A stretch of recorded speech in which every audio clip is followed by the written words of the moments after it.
বাংলাদেশ স্বৈরতন্ত্রের পক্ষে যায় আমাদেরকে আরেকটি বিপ্লবের প্রস্তুতি রাখতে হবে ইনশাআল্লাহ। বাংলাদেশ কি গণতন্ত্রের পক্ষে যাবে নাকি স্বৈরতন্ত্রের পক্ষে যাবে? আমরা বাংলাদেশের খুব সংকটের মুহূর্তে যাচ্ছি। আগামীকাল সংসদ অধিবেশন শুরু হচ্ছে। আগামীকাল বাংলাদেশে সিদ্ধান্ত হবে বাংলাদেশ কি গণতন্ত্রের পক্ষে যাবে নাকি স্বৈরতন্ত্রের পক্ষে যাবে।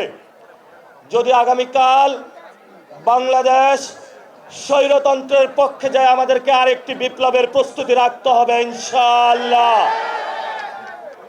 আমরা অনেক ভুল করেছি, আমরা অনেকের প্রতি দয়া দেখিয়েছি, অনেকের প্রতি মায়া দেখিয়েছি, অনেকের প্রতি সহনশীল আচরণ করেছি, ভদ্র ব্যবহার করেছি, সভ্য সমাজের সূচনা করেছি।